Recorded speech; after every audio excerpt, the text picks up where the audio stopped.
Well, up in this ring, we have the makings of a great match or two. So let's pick up Boyd Pierce. This event, 2 out of 3 falls with a 45-minute time limit, as Playboy Gary Hart presents from Buffalo, New York, Maniac Mark Lewin. Across the ring, 325 pounds in the red corner from New Mexico, Bruiser Brody. Your attention, please. If Bruiser Brody wins this match, then he gets Playboy Gary Hart in the ring. Your referee, Bronco Lewin. Well, this is the match in which Gary Hart challenged Bruiser Brody, literally. He said, if you beat the Maniac, he said, I'll be there. He said, but I'm so confident that I'm going to wear my tuxedo down to the ringside. He said, I'll wear the finest tuxedo in my wardrobe just to show you that I know you can't beat Maniac Mark Lewin.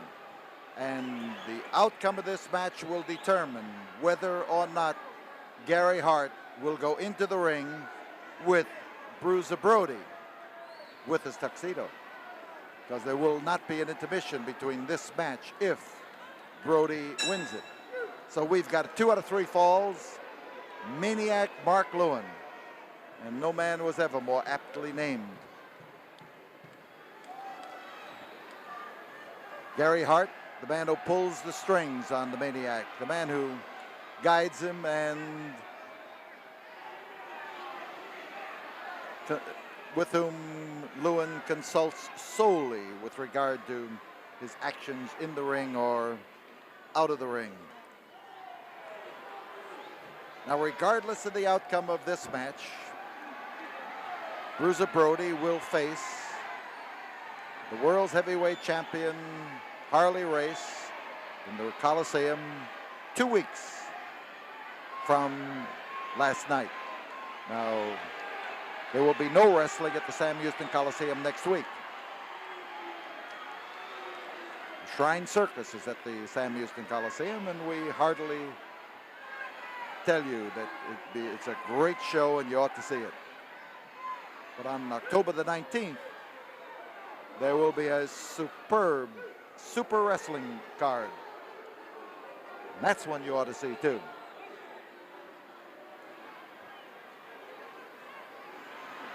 So Lewin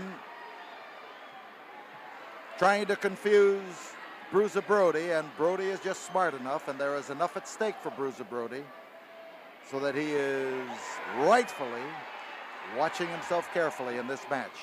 Outside, Brody eyes Gary Hart.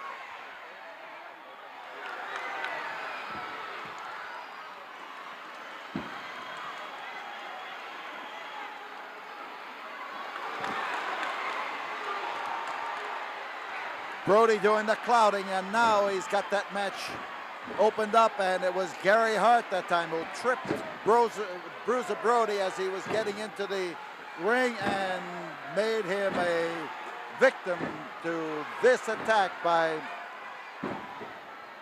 Maniac Mark Lewin. He gave Lewin the opening, and Lewin hung on to it. So outside we've got Brody.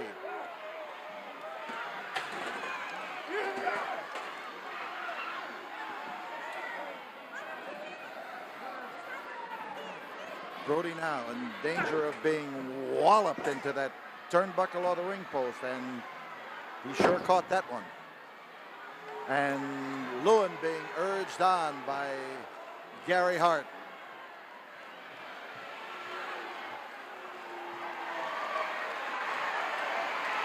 Again, that hand-to-hand contact between Lewin and Hart. And Gary Hart, who constantly wears a massive golden ring on his finger, transfers it to the finger of Mark Lewin, and Lewin makes use of it. Lewin with that dog-like bark of his, or whatever it is, it's a sound that seems to give him the ability to expend more energy. Now we've got Gary Hart up on the ring apron, and Gary Hart distracting referee Bronco Lubitsch, and Lewin going to work on the face of of Brody. Brody, of course, had this match quickly turned around when Gary Hart tripped him as he got into the ring. And he dropped him down to the canvas, and this gave the opportunity to Lewin to get things maneuvering for himself and to put Brody on the defensive. But Brody now starts looking around for a place to swing and finds it. And how he finds it. Brody is one of the most difficult people to handle in the wrestling game. He knows wrestling, but he just loves a two-fisted, four-footed brawl. The ubiquitous Mr. Hart outside with his grip on those fur-lined boots of Frank Brody and giving Brody just something to worry about on the outside. And again, it's Hart doing the pulling, and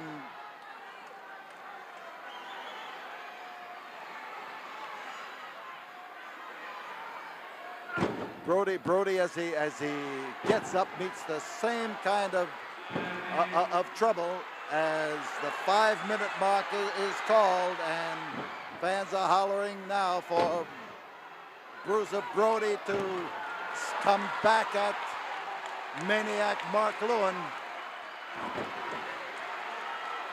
He found his mark that time. He come up there with that boot in the solar plexus, and it was beautiful to behold.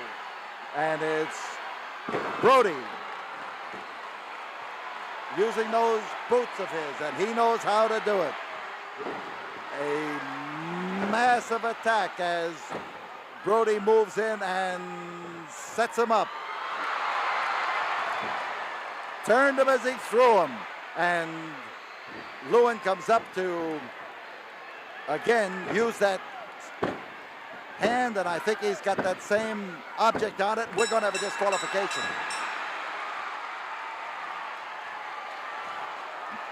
Maniac Martin. Well, here is Gary Hart tempting his luck just a little bit too far as the pair of them start after Bruiser Brody, and they did not win this fall. This fall goes to Bruiser Brody, and so Brody and Hart, from the time that the bell rang, have been a nemesis for Bruiser Brody. We'll be back here in a moment. Let's right now listen to this word from the studio. Up in the ring, Bruiser Brody down there recovering from the double attack by Gary Hart and by Maniac Mark Lewin. Now, regardless of how Bruiser makes out in this match, he will be battling World's Heavyweight Champion Harley Race in the final event of a sensational 9-match card here on October 19th. That's in 2 weeks. There will be no wrestling at the Sam Houston Coliseum next week, but our ticket office will be open every day this week, Monday, Tuesday, Wednesday, Thursday, and Friday, and we will be open the following week, Monday, Tuesday, Wednesday, Thursday, and Friday.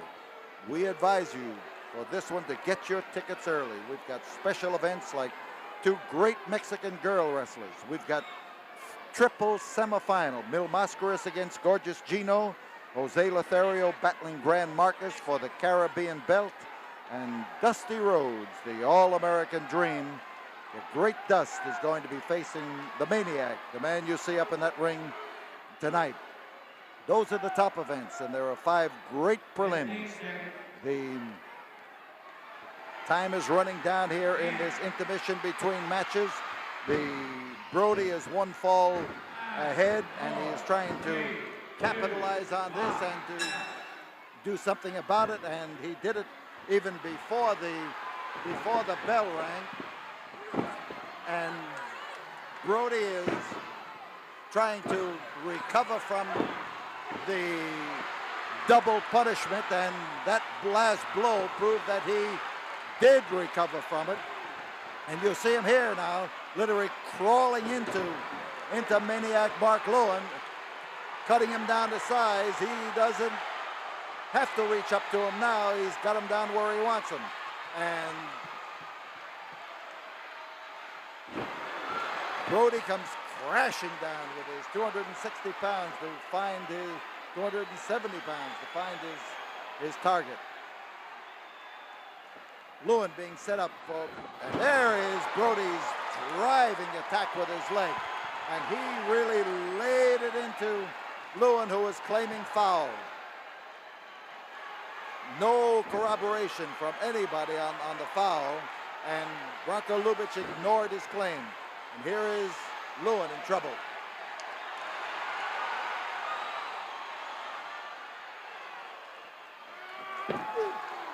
He got him through the ropes and up against the ring post, and you see him now as he rips him from outside, not determined not to give him any opportunity to recover, and he is fighting Mark Lewin. That's the kind of stuff that World's Heavyweight Champion Harley Race is in for here on the 19th of October.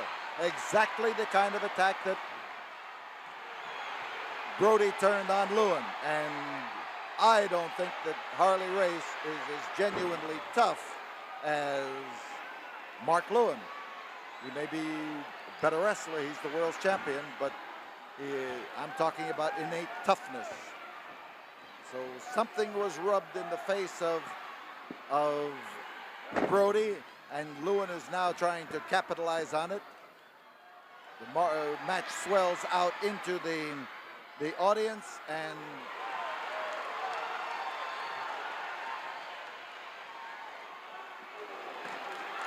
there's Mark Lewin being knocked down to into the aisle, and Brody has taken charge of this on the outside, even though it was Lewin who thought that outside the ring would be to his advantage. It isn't, not at this moment. And again, that's two ring posts he has crashed him into. And, well, he just found a rope underneath the ring, and we've got Maniac Mark Lewin being hog-tied in more ways than one. Brody bringing him in there, corralling him. And he's got the rope in his teeth, and he looks to me like he's doing a little calf roping here, but that rope is around the neck of Maniac Mark Lewin, and it surely can't do him any good.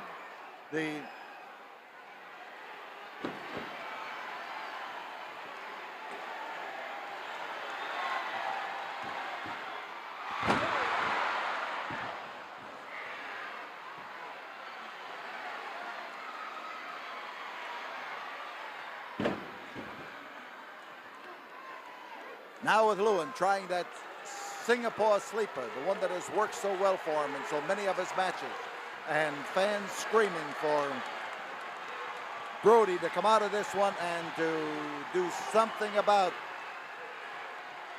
Lewin. They want to see Brody up against Hart, but they also want to see Brody come out on top in his match with the Maniac. That is, I think, their chief concern. Oh, he drove backwards that time, and Mark Lewin took a tremendous clobber in the back.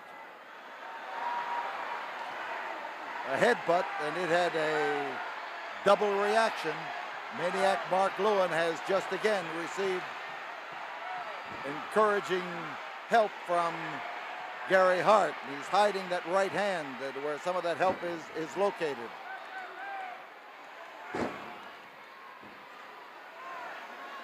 Lewin is a tough cookie, but so is Bruiser Brody.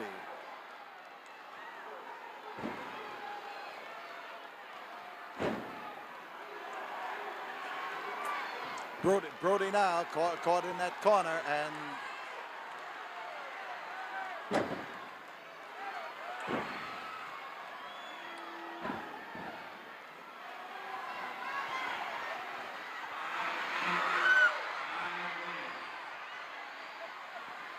so 5 minutes have gone by in this fall as Maniac Mark Lewin grabs hold of a chair and decides to use it. We've got,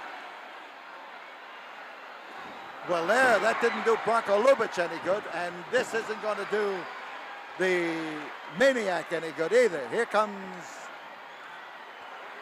Bruiser Brody looking for an opportunity to land with his weight on here, and here the chair hit Lewin. The chair hit Lewin, as Brody dove into it, and there it is. This means Gary Hart is going to have to come into the ring.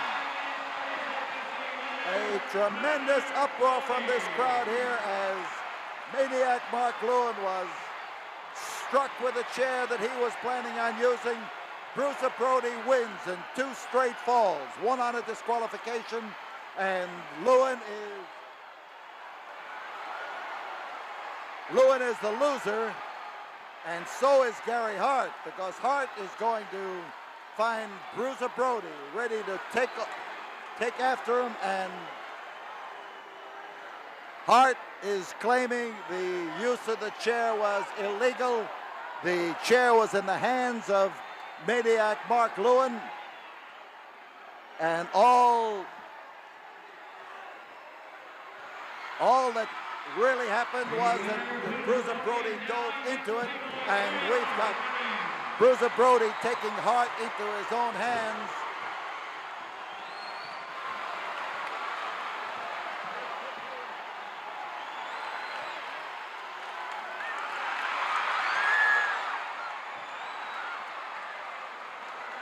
Gary Hart, he's got a tuxedo on there that is resplendent in every form, but he only has part of it now as Bruiser Brody, everybody's choice to win this particular match, rips the shirt up in the back of the pants. Now he's got the coat half off and the shirt more than half off, and the ruffles are going in all directions as Brody comes ground to try to cut Gary Hart down to size, and he's going after the rest of the coat. Gary Hart in trouble as Brody comes after him, and Brody goes after his pants. Here is a slam. Brody on top. There it is, the fall, the tuxedo, the match with the